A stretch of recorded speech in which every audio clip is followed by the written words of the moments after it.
See, yoga originally is from India. It has gone to America and come back. Now you have super yoga. Have you seen super yoga in the internet?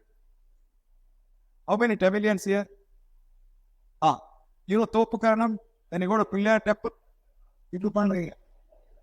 This Topukaranam today in the internet has become super yoga because actually Topukaranam is done for a particular reason. When you do that and pull your pinna down, it directly stimulates your hippocampus major.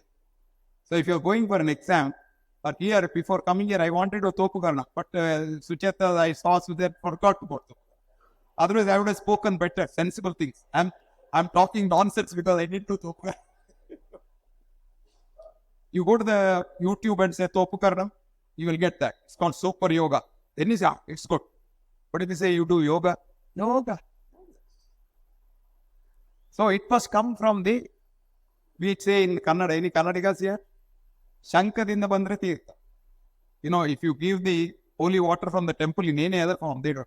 But if you put it in the Shankar, then it's real tirtha.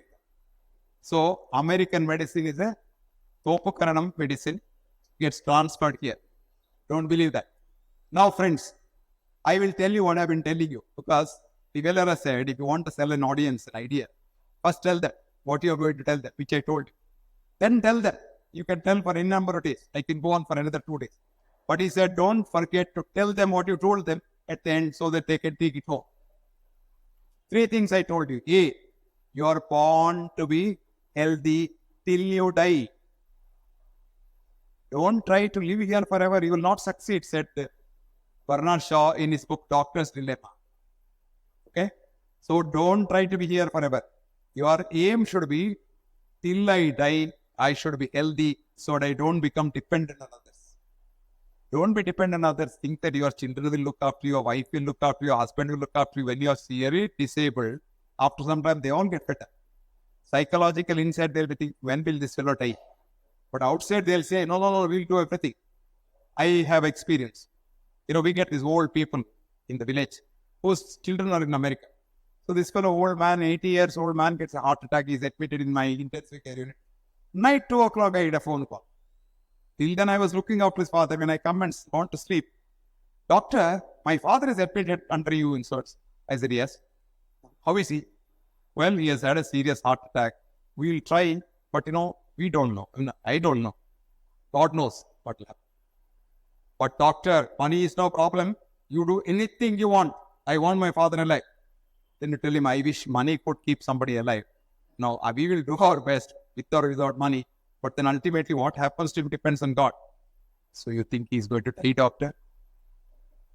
Supposing I say, because he wants me to say he will die. Because he knows he will die. But he doesn't want to say that. He wants the guilt feeling passed on to the doctor. Supposing I said, chances are that he will die. But doctor, you better tell me in advance because I have only 10 days holidays. I want to finish all the work when you come back. Which means he wants him to die. He does not want the guilt feeling.